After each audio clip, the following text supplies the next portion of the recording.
All right, everybody, welcome back to my channel. Today we're going to be talking about the web feature in Fusion 360. Really awesome feature. I actually don't know why I've not used it personally. I was very glad to find it and to kind of tinker around with it. So I'm just going to show it and then kind of explain when it could be really useful. I have a box first and I have a sketch. Sketch can be on top or it can be on bottom. It doesn't really make a difference. I tried it both ways. But we're going to go down to create and we're going to find the web feature right here. So we'll click on that and it's going to prompt us first to click on curves or lines. And so we're just going to click on all of them. And now we can also, for the thickness option, we can do it one direction and then flip-flop back and forth, or we can do a symmetric.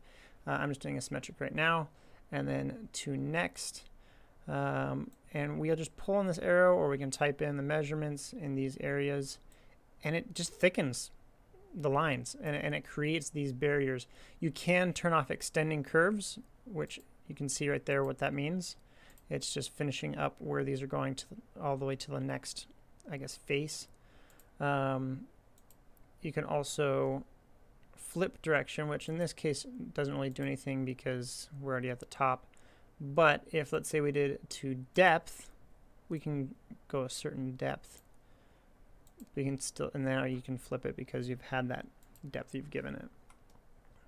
But yeah, really cool feature. Real simple, but I mean, it's going to be really useful in what you can see right here is like if you're making a box and you need to put dividers in, that's a lot quicker than trying to draw out all of the different compartments. I've seen examples given where you're using it for internal structures. For, let's say, like if you had like an I-beam and you wanted to put some cross hatches. It's a real quick way of doing that. So yeah, it's a really cool feature. I'm actually really surprised again that I've never seen it. But yeah, that's it. Really quick. If you have any questions about it or any comments, things that you've actually used it for, I'd love to see them down in the comments.